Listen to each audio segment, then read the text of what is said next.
یہ کہانی ہے مائی ڈیمون، ایک ایسی دنیا کی جہاں انسان اور شیطان کے بیچ محبت اور طاقت کا کھیل شروع ہوتا ہے۔ دو ہی ایک امیر مگر تنہا لڑکی، ماں باپ کے بعد زندگی نے اسے سخت بنا دیا، مگر اندر کہیں وہ اب بھی محبت کی تلاش میں تھی۔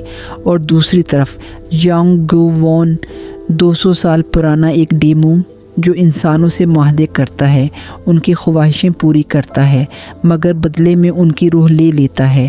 ایک دن قسمت دونوں کو ٹکرا دیتی ہے، ایک حادثہ، ایک لمحہ، اور گووون کی طاقت کا نشان دو ہی کے ہاتھ پر منتقل ہو جاتا ہے۔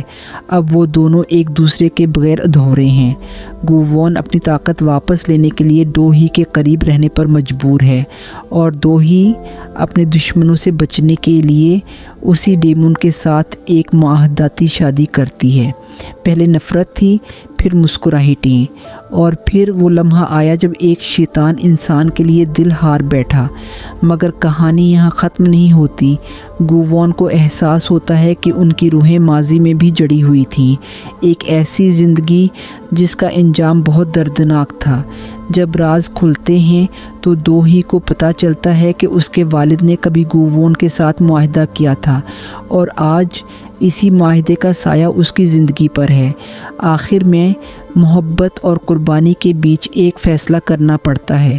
کیا ایک ڈیمون اپنی محبوبہ کے لیے اپنی طاقت قربان کر سکتا ہے؟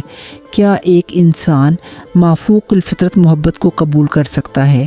اور پھر قسمت ایک بار پھر لکھتی ہے، دونوں کو موقع ملتا ہے کہ وہ ایک دوسرے کو چنیں۔ پچھلی غلطیوں، ماضی کے دکھوں اور خوفوں کے باوجود ماں ڈیمن ہمیں یہ سکھاتا ہے کہ سچی محبت صرف جیتنے کے لیے نہیں، بلکہ ایک دوسرے کو سمجھنے، قربان